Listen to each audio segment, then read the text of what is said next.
Hi, friends. Welcome to day 17 of Gyan Group. And I'm just adjusting my background here. I hope you all can hear me.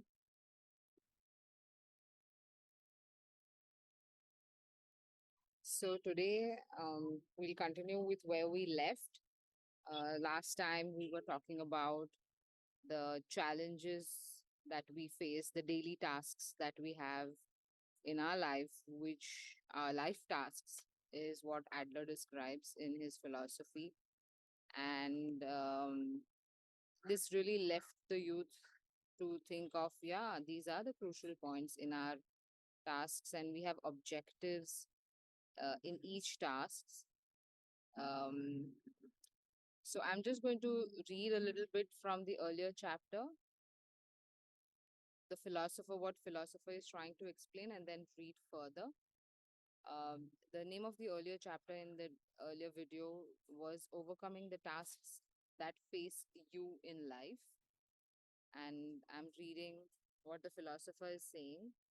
Putting aside the question of whether, Putting aside the question of whether or not they are conscious of it themselves, interpersonal relationships are at the core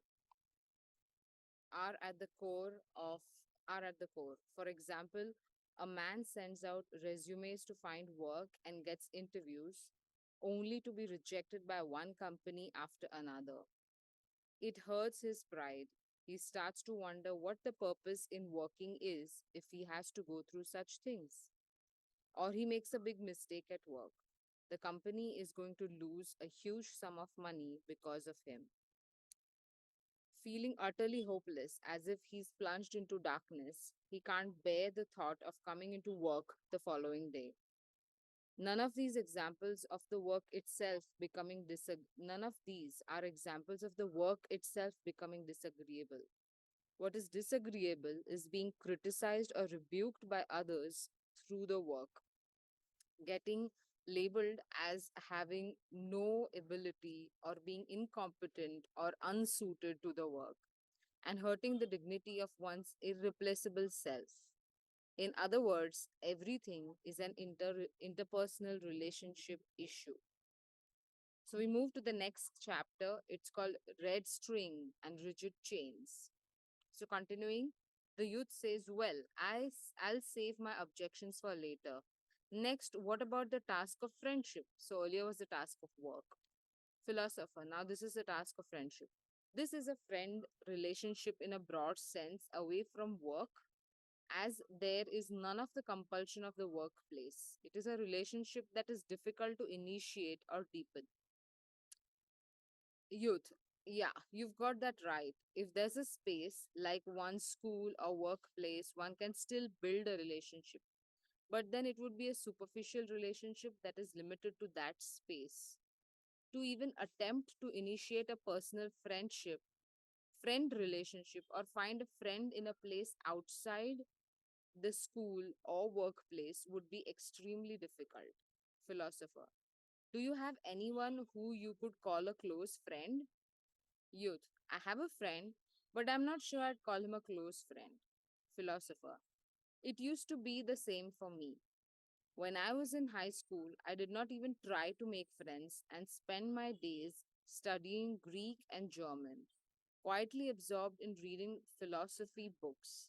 My mother was worried about me and went to consult my homeroom teacher. And my teacher told her, there is no need to worry. He's a person who doesn't need friends.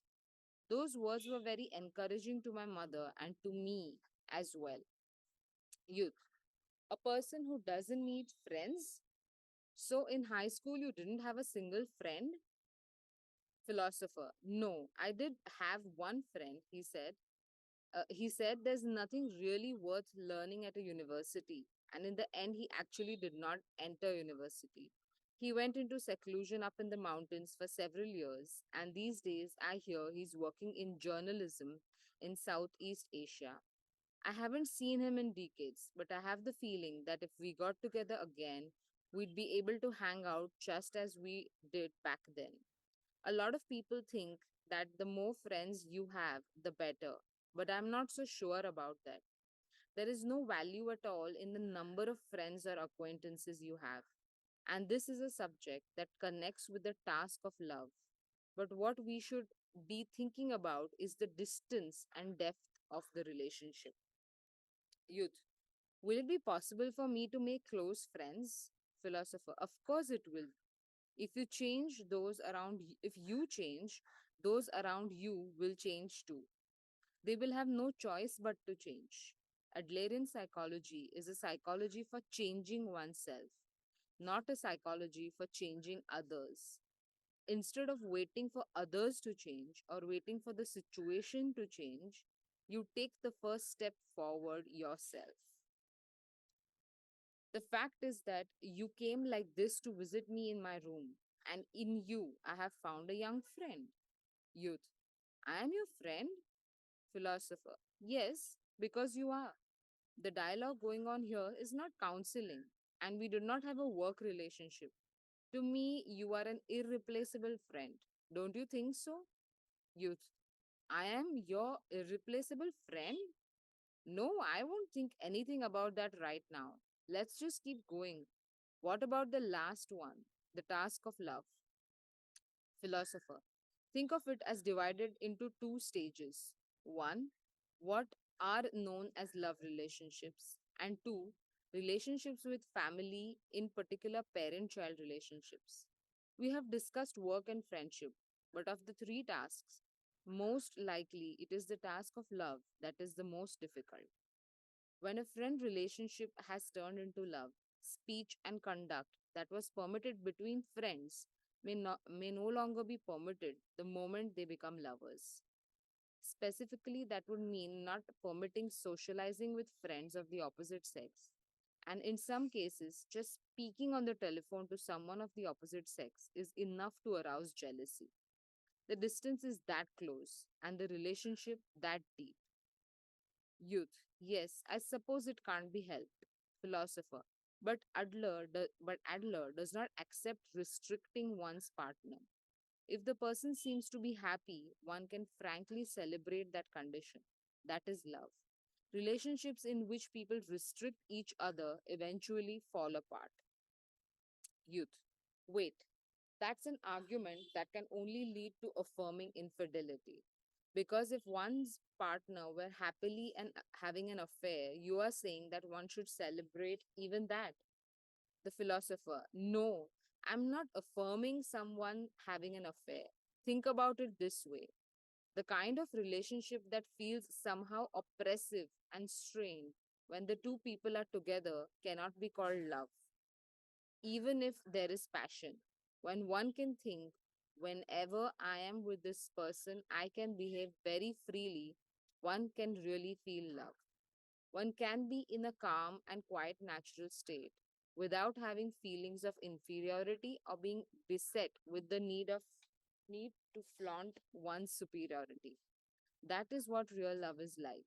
Restriction, on the other hand, is a manifestation of the mindset of attempting to control one's partner and also an idea founded on a sense of distrust.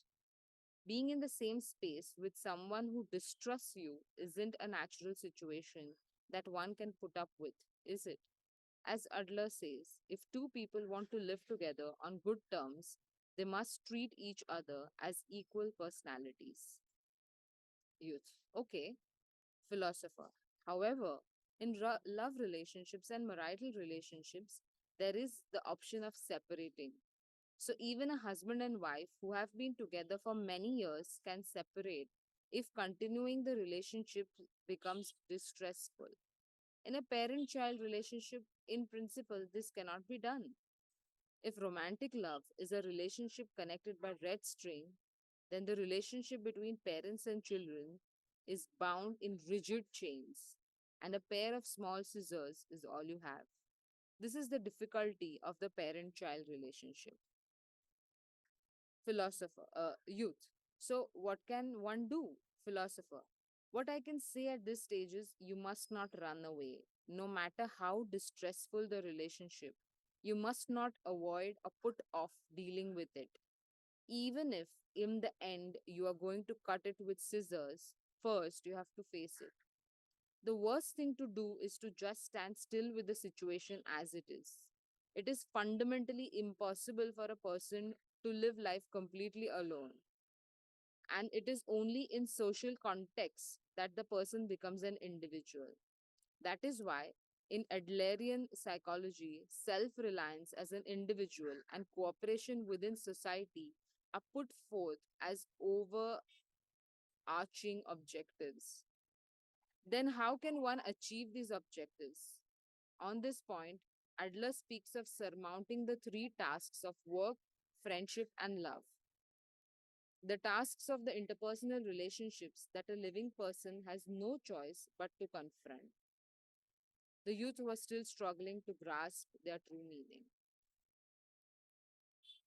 I think it's amazing to read this, and it is a great insight because unless you know that relationships in a relationship, freedom, trust, and um, a sense of space too um, is equally important. When you are in, you cannot say that I own my partner. You can own the love that is there between both of you. And in parent children relationships too, that is so important, um, to give that space and also not feel that you own someone. So great. I hope you like this chapter. Let's meet in the next video again, and meditation coming right on. See you soon. Lots of love. Close your eyes, bring yourself in a graceful posture. Bring your attention to your breath.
Take your own time.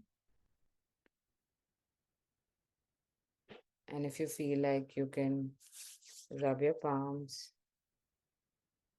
bring them over your eyes and face. And welcome back.